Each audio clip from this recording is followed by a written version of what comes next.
Well, hello, and welcome. Welcome to another episode of the Imperfect Men's Club podcast. My name is Mark Aylward, and I'm here as always with my good friend, colleague, and co-host Jim Gurley. And to beat a dead horse, we had another pretty good pregame and had some stories to share. And what we came out of it was a kind of a comparative analysis, Jim, between the phrase self-respect and the phrase self-dignity. And we're going to talk about those in the context of how they are slightly the same, but actually quite different in a nuanced kind of way. And as always, we go back to our framework. I'll throw it over to you, Jim, and you can put it in the context of our framework, and then we can walk through the I'm laughing. steps. I'll do the best I can because I said we had a long pregame. I think we got at least a 12 pack down, maybe two in the pregame. So, but again, it was good because it was deep. It went into a lot of different areas, but it always seems does like every episode, it comes back to self-awareness. And so whether we're aware or not of these thoughts, they're going on. And you brought up self-dignity. Um, and that's very related to self-respect. But I'll start off with just throwing this quote out there because these quotes sometimes I forget about them, and then I make them up, I hack them. But uh, the one I used to refer to the most was the most important conversation you'll ever have is the conversation with yourself. And and and I like that because it's true. That conversation with yourself is kind of a crazy person, but it seems like every time we go deeper and deeper about the self-awareness, it goes deeper, deeper into our self-conscious mind. Hmm. As in, and again, I learned this from you, 90% of our thoughts are in the subconscious, meaning that we're not aware of how we're interacting with the world or what's coming, our actions. They go all the way back. And as you know, I've become fascinated in the neuroscience of how the human brain functions, particularly when it relates to its childhood trauma. And I don't say trauma as in a bad thing. That's part of the human brain. So it's all about how we want to frame it or the context of it. You could say, "Oh, it's trauma as a bad thing." No, when your brain is developing in your childhood or your mother, even in your mother's womb, it's developing our personalities and how we see the world. So what I find really fascinating, again, as we get older, we go from I used to play around about this, right? We, spend the first 9 months of our life trying to get out Hmm. of our mothers, and as men, we spend the rest of our life trying to get back in, Yeah, right? Why? yeah. Because No, I've heard it's that before. comfortable. Yeah. It's utopia. It's a great place to be, and all our needs are met. So I use that. I also used to play around. It's not as funny as it used to be, but yeah, we enter this world shit in our pants, and we exit the world shit in our pants because kind of how it goes. So Well, where am I welcome to going with the all of Imperfect that? Men's Club podcast. Yeah, exactly. But yes, back. So the topic of today is self-dignity. Yeah. What does that have to say about it? But so yeah, let's just kick it off with our as we always do. We try to establish a common meaning of what the Yeah, word is, and the you've given comparison of me. these two I think was fascinating for both of us in our It is. conversations. I think the fascination for me is how closely related they are, that they could Yeah. actually be confused with one another. The nuance is the difference. And you've given me a definition with both of them, right, Yep. one right after the other. So I'm going to read the whole thing to Okay. give you the comparative context. Yeah. So self-respect is how you treat and value yourself through your actions and boundaries, while self-dignity is the quiet, inherent recognition of your own worth that keeps you composed and honorable under pressure. And, when I first read that, what I took from it was that, one can feed the other, right? And Hmm. vice versa. And there's so many things. Alignment keeps coming up too, right? Because Hmm. I see this. I said to you this before, I've said it to you a few times. I spend all my daytime on LinkedIn, and for years I was in the career space, so I see a lot of talk about having a job, not having a job, having a boss, having a bad boss, working in a toxic culture environment, the importance of culture, all of those things. And I got to tell you, Jim, and it's definitely directly related to what we're talking about here. People that are complaining about being in a particular circumstance, Hmm. yet they don't do anything to change their circumstance. Hmm. They just whine about it. And we were talking a little bit about victimhood and how pervasive that has become in our society. And I think that, if you're playing the victim, part of what you have is a lack of self-respect, Hmm. and probably a lower level of self-dignity. So I see that Yeah. and I want to say to myself, you know what? Either do something about it or shut the fuck up. Yeah. It gets annoying, you know? Yeah. Well, what grabbed me about that definition was self-dignity is a quiet, inherent recognition of your own worth that keeps you composed and honorable under pressure. Because you're right, pressure. It's interesting they included pressure on that because pressure, I know last week our episode was about alignment, right? Self-alignment, and we use Mm-hmm. the I think I referring to the car. When you get your car tires changed, that they always ask, "Hey, do you need alignment?" And you say, "I don't know if I need an alignment, but I guess now I have an alignment problem based on what you're saying." And they always say, "Well, it's your choice. You don't have to do it." And then you have to make this kind of stupid decision about, do I spend the money? Do I don't? But we do know what happens when you don't. When your car's not aligned, you have a new set of tires, and you described it, right? You recently had it done. Mm-hmm. As the car, you may not notice a difference down the side roads of the streets. Once you get up around 50 to miles an hour and you go from 50 to 100, the car starts shaking like crazy, Yeah. right? Yeah. And that's pressure. I mean, Well, that's the that's the difference thing. between being under pressure, because when you're stressed, everything reacts different. And this applies to us being aware of that when we're stressed or there's a deadline. And I really remember this in especially when I was playing rugby. Again, to win the championship, to win the big one, that's the difference between a 5-5 season and a 10-0 season. And to win a national championship versus a league championship is when you're stressed like that. Because if you have never been there or felt that kind of pressure, that kind of stress, then people start falling apart, and you just never know who's on your team. And unless you've had it up to at least 80 miles an hour, you're going to fall apart. And I've talked about this in some of my mentoring group to young men, is what's going to happen is your first thing is going to break down.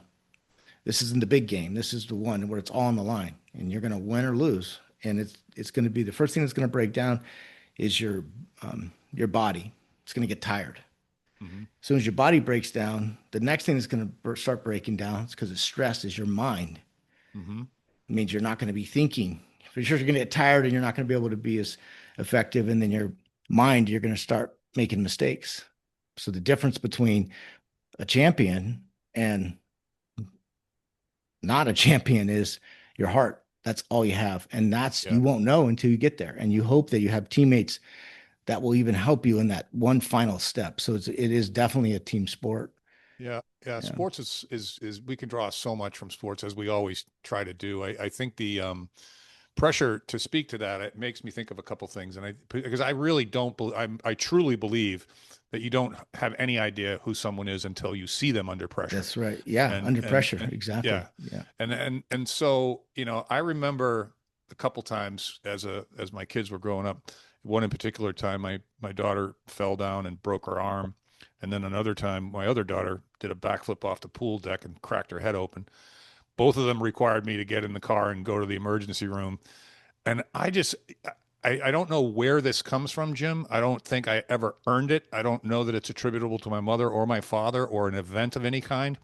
When I see like my child get hurt, my immediate response is to calm down. And and I Interesting. and I I think that's unique. I think most people tend to kind of freak out a little bit. I happened to have a conversation about that this morning. I don't think it is unique as you think. I think that's some people just stress out and they don't Yeah. calm down. They lose their shit. Yes.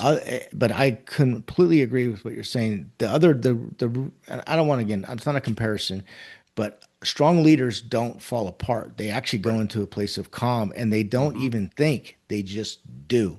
Yes. So and it's not discounting other people's how they respond, but that you need a strong leader, and that's what it takes under those moments of stress, whatever it is, Well, right? Whether it's it's funny business or because whether it's an important medical decision. it Somebody is. has to step in and make a logical decision under stress. Well, and people tend to, particularly children, tend to feed off whatever emotion you're providing them. So if you lose your shit, they're going to lose theirs. It's Absolutely. all it's going to do is scare them. And if Yeah. you're calm, Yeah. then they remain calm more often Yeah. than not. That's been my Yeah. experience Well, anyway. again, they use a sports analogy. You see Yeah, a coach losing his mind on the sidelines. That's not. I've never seen a good coach effectively. Not sure he may get upset about a call or something, but right away his back to composure it. comes right back, Yep. and he gets into it. So yeah, I think it's an Well, I interesting think to observation of your stress. point at the beginning, I remember the guy's name is Sam Harris, and he's a pretty well known, I don't know, philosopher, psychologist. He's a learned man. I think he's got multiple degrees. He happens to be an atheist, so I've seen him debate Jordan Peterson and stuff like that. I don't agree with much of what he says, but I certainly respect his intelligence. And he started off his TED talk one time by saying, if I spoke to other people the way I speak to myself, I would be in Hmm. jail, Yeah. you know? And it's such a valid point. I mean, if you Hmm. pause at any time during the day and you focus on what's going on in your brain, you could drive yourself crazy in about 2 minutes. It's Yeah, like, that's what that's the that's fuck why is I going shared that on? quote. The most important conversation you'll ever have is a conversation with yourself. And Mm-hmm. if you're being um, unreasonable or you're being difficult and really mean to yourself, then you're gonna, under stress particularly, you're gonna go out and push that on the rest of the world, and Yes, you and don't even know it. So it's contagious. yes, oh The yeah, good that's what stuff we and were the saying. bad. My father used to say to us when we were walking out of the house as young kids, "Remember who you are." And what I believe, what I used to take from that, and he would say this as well, is that your last name is Aylward, and you need to respect that because it's not just your Mhm. name, it's my name and it's our name. And this he really was very interested in these two notions, this self-respect and self-dignity. And the self-respect thing, like I remember, they, not that we weren't allowed to, because at 18 you can pretty much do whatever you want, but there were no tattoos on any of my siblings. It was just like, that's a lack of self-respect. Now, whether Mhm. you agree with that or not is another conversation entirely, and I don't believe that everybody has to agree with that, but Mhm. it's a tiny example of how really you can attend to your self-respect and foster your sense of self-dignity, or you can just kind of slough off things like what you eat contributes to your self-respect, how you exercise, how you hold yourself, how you address another Mhm. person. Yeah, It's yeah. constantly There's constantly ways that you can kind of polish your saber, if you will. And I think it's also very easy to go, I'm too tired for that, or I don't Mhm. want to do that, or it's kind of a constant thing to be aware of, I think. Yeah, You know? yeah. It's again, you're fortunate. It is dignity, right? It is your dignity. Yeah, it does remind me back again. I don't know. I always think of these, whether I'm speaking to young men or myself, or even my own children. Is um, be a pro. This is very similar to what the message you received early on in life from your father, and that was be proud of who you are. Right? Who you are is that's your family, that's your nationality, that is your cultural whatever you are, and that's the color of your skin, your hair. That is who you are. Never ever apologize for that. And as you said, be proud of that, right? Of who you Mm-hmm. are. And then I added to it is be proud of where you're from. In this case, because we I'm speaking, especially if I'm speaking to a high school football team in Hayward. It's you're from Hayward. This is who you are. This is you. This is an ongoing joke. You take the man out of Hayward, but you can't take the Hayward out of the man. It's a Mm-hmm. it's a real thing. It's Yeah. just it's who we are. It's just the way we think. It's a mentality. It's a mindset. It is just that is where you're from, particularly in your you know, childhood years or early years. Yeah, and Well, then the other component to this, I think, or one of them to me is, how you handle yourself in but if I could public. just finish my thought. So, but Yeah, the last one was, um, and in this country, you learn this early on. Anything is possible for those who want to work, yeah. but you got to show up, and it is hard to show up. It is really hard to show up. So, but in this country, because I think it is not think it's different, right? Hmm. You will be rewarded for your hard work. You'll be rewarded for the results that you could deliver. Um, but you have to be able to deliver the results, whether it's on the field or whether it's in business or whatever it is. And that is really helpful because to your point, Mark, it doesn't put you in that victim mindset that you're dependent on something else. But you got to work, you got to show up, and it's hard. So let's get started. Yeah, yeah, but it's simple, it's Yeah, simple. that's what I like about the message. Yeah, It's similar to what you received early on from your yeah, father. It does yeah. make a difference.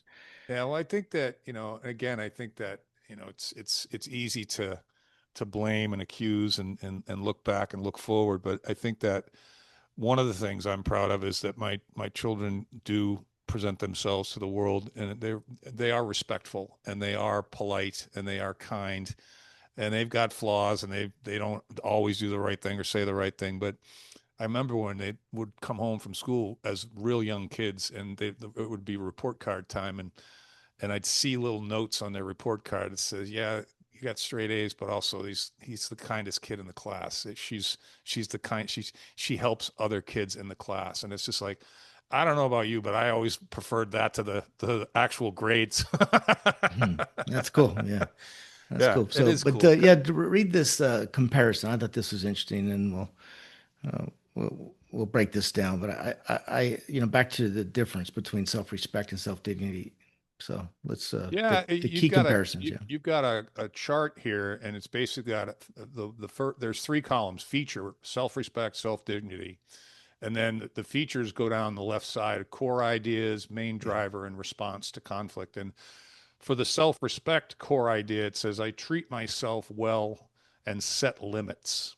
I'd like to touch on that Under setting self-respect, self-limits. Yeah, under kind of like self-respect. self-discipline, similar, right? Self-limits of how Setting you'll be limits is treated. the is the can be the Interesting. hardest part of that, right? Not letting Interesting. things in, not letting people in. That's challenging for me. I Well, welcome. your story, even about your first job with Paul, you had that conversation with him, and he ended up making you a partner. But the point is, we're going to be faced with setting limits of how people will allow people to interact with us, and then it Dude, does I turn think, into self dignity, right?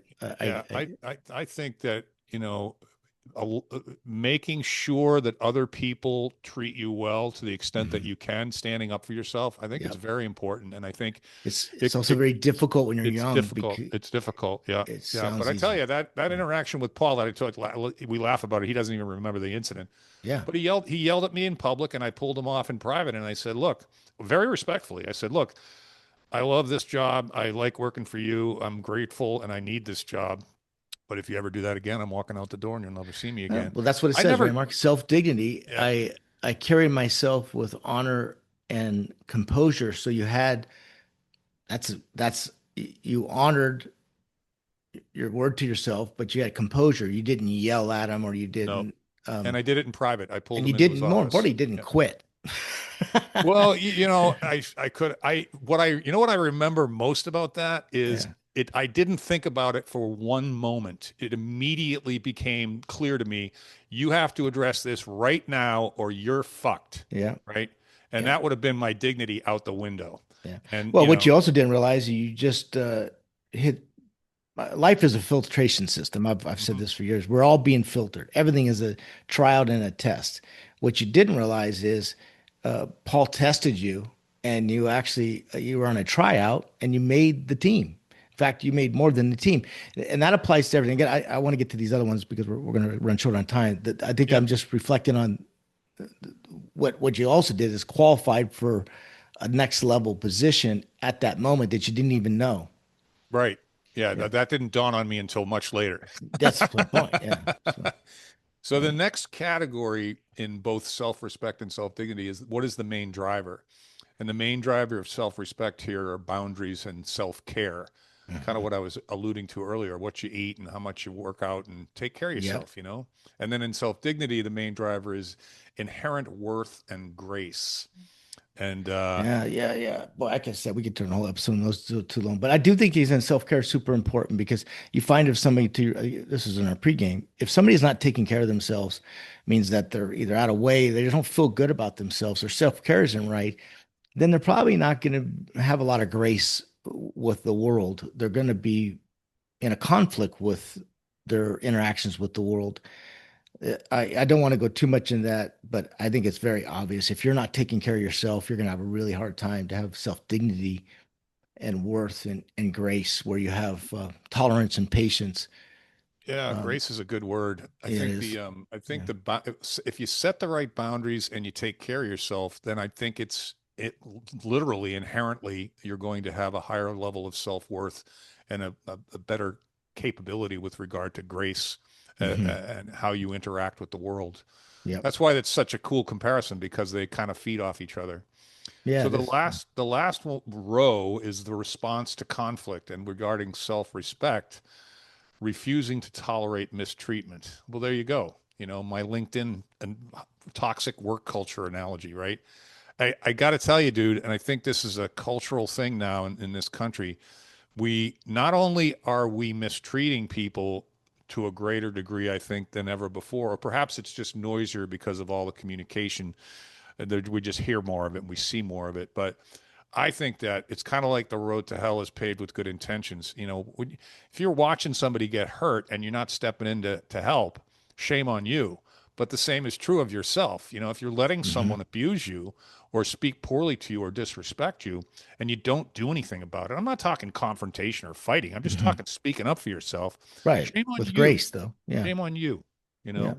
And Yeah. so, and the response to conflict in the self dignity category is staying calm and refusing to humiliate yourself. Yeah. Wow, that's strong though. Well, let's talk about what is humiliate yourself. If you lower yourself to their level, because again, maybe they're being personal or they're being condescending, which is not uncommon, whatever they're being. But if you lower yourself to that level, that means you become them. So I've been really cautious. One, pausing, that not to say something to gather your thought, because the Hmm. power of Hmm. silence is very powerful. It also allows you to kind of reframe and be conscious of whatever you are going to say after that. Yes, The and pause is humiliate. a, I like the humiliated part because it shouldn't be about your ego. You can show some humiliation. It's something that can build a lot of trust. So it's not your the difference between humiliation. Say, if your ego was affected by it and all you're interested in is protecting your ego, then that's not going to be probably a very good outcome because now you're just having an ego dick contest as far as. mhm. But if you show some humiliation or some compassion or leave me some understanding, then you've rised above that. And if they're Yeah, with yeah. good intentions, that'll work out. If not, then yeah, you got to don't waste your time with them. Well, the bad public behavior thing, I think that what I found just with regard to communication in general, because communication is a big part of what we do, and Hmm. what I've always done in the recruiting field, you know, negotiating and interviewing and preparing all these is I find people who are loud are less credible. And usually that anger is coming from somewhere inside them. They're projecting out something that they have not yet reconciled. And I Hmm. find that more often than not, people that speak in a calm tone are more confident and and can make a much more credible argument or position on which to base their opinions. That's been pretty consistent my whole life. And because so when someone starts yelling at me, I don't handle that well, you know. And I Hmm. but I don't usually don't react with anger. I usually, as I've gotten older, I usually go first to the projection piece. Like you've said it a few times in our pregame and now, what's going on with me? Hmm.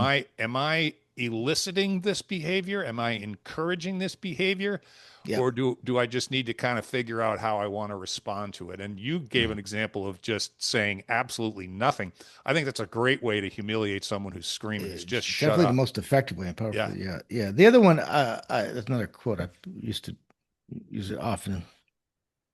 Don't be frustrated, be fascinated. So, because I would get frustrated pretty easily. And so if I'm frustrated, I go into a mode of attack. I'm frustrated. I'm going to attack to deal with the threat. A lot of this is right as threat. You're being threatened. Mm-hmm. So when I pull back a little bit, I try to look at. I'm fascinated by the problem, Mm-hmm. in more of a holistic way. Of Mm-hmm. so as I used to always my kids would come home and they'd be all mad, especially when they're younger, like 10 years old. And don't be frustrated, be fascinated, Yeah. to get them to think beyond their immediate frustration about the situation. And it helps a lot. It just gives you that pause. I'm fascinated. So, and you could also have, as you know, uh, some humor, along with some humiliation, goes a long ways, and it removes the tension from the the moment. And I think that the world needs more people that can do that. I don't want to get it. We only have a couple minutes, but um, I we lost kind of I would say a famous American, right? Dolly Parton. Yeah. And something was going around about one thing that she had was humiliation. Where she, first of all, she could laugh at herself, Yes. but that was also a woman with a tremendous amount of kindness. And I think she just represented the best of America with abundance. And she came from nothing. Nothing. And Yep. Yep. I think one of some of the funniest jokes is that yeah, people would yeah, something about being blonde, right? Say that Well, I'm not. it's funny. I was talking to my girlfriend about that last night. We were kind of both, she was very saddened by it. I was saddened by it, but it didn't get to Oh, me it's like not a it got to saddening at her. all. I think it's a celebration of life. It's of a life that somebody that really Again, dude, like contributed. right back at you. It's how you look at stuff, right? I It think, totally is. yeah, Yeah, I don't. but I think We she should was, be celebrating an amazing we are. woman that also gave away a lot of money, helped a lot of people. A true kind person. Well, That she was my girlfriend was talking about one interview that she was on saying, and she was on with a couple other actresses from a movie that they were all in together, and they were complaining about the conditions and the weather and the food. And she's yeah. like, "Are you kidding me? Are you That's kidding me? We're the luckiest people in the world right here. Are you?" that's yeah. Yeah. She lived with Same. abundance and she always had a positive attitude. So And I'm getting, and I she's like, just a great. She's just a great American. she She goes, represented. and I Uh, like wigs, and I'm getting a boob job. yeah, that's what I mean. She could laugh at herself. Yes, she Yeah, certainly could. yeah, Yeah, yeah, she certainly could. Well, yeah, yeah. Well, didn't good. know that was going to come up, but it's a telling way to end. So I think it is. There's. we'll I leave want it to on share that note. Until next yeah, week. well, hold on. I got to share one last thing. Okay. Um, this again is something. I don't know how I came up with this. One of those harebrained ideas, but in the end, Mark, we all want the same two things. Yeah. And every time I put that, I'll ask somebody, you know what? Again, I don't give advice anymore. I give perspective, but I've come to this kind of final conclusion. We all want the same two things. Do you know what they are? And most people will guess. But the one thing that we all want as humans, and we have to forget this. This goes back to humility, but also really understanding people where their starting point is from their childhood or even before that. We want to matter. We Mm-hmm. want to matter to the world. That's what we all desire, is to matter. The other thing we all want that is universal is what we don't have. And Mm-hmm. once we get it, we move on to something else. And what we don't have becomes like the overriders to our drivers. Again, it's not in a context in a bad way. It's just being self-aware. We want to matter, just like, but why do we do this podcast? Because we want to matter, that we had some contribution, maybe to change somebody's perspective in life at a difficult time. Or so, yeah, we want to matter before we're gone, because we will be gone. Yeah. And then Yeah. that's all. So I just wanted to No, share that's that. good. Thank you Yeah. for that, Jim. We'll Yeah. talk to you next week. All right. See you.